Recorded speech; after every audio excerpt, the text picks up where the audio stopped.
प्रयागराज में महाकुंभ की भव्य शुरुआत हो चुकी है और इसका समापन 26 फरवरी को होगा। लगभग 45 दिन तक चलने वाले महाकुंभ में गंगा, यमुना और सरस्वती के त्रिवेणी संगम पर आस्था की डुबकी लगाने के लिए इस बार अंदाजा लगाया जा रहा है कि 40 करोड़ श्रद्धालु शामिल हो सकते हैं।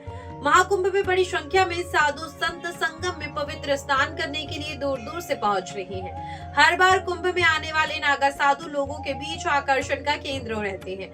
नागा साधुओं के बिना कुंभ की कल्पना भी की नहीं जा सकती है। कुंभ मेले में अघोरी और नागा साधुओं की चर्चा बनी ही रहती है।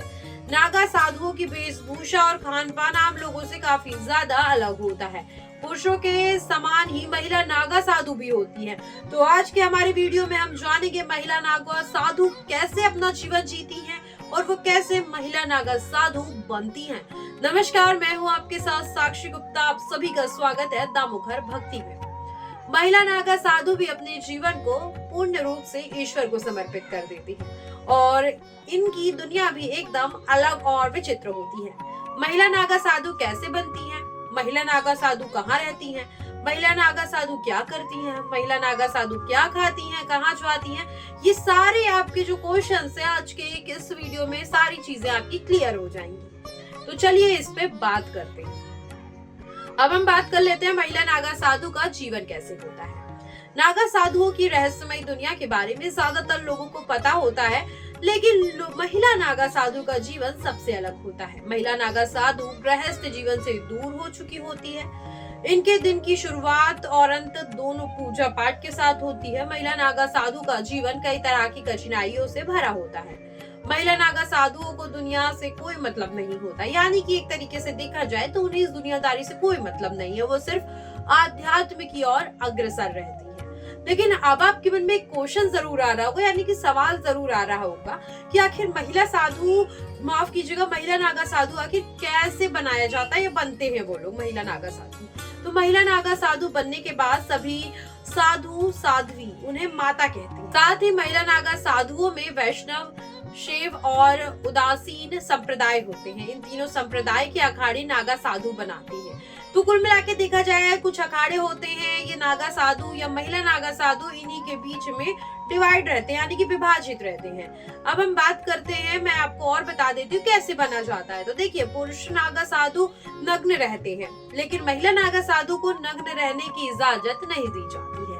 पुरुष नागा साधुओं में वस्त्रधारी और दिगंबर दो तरह के नागा साधु होते हैं।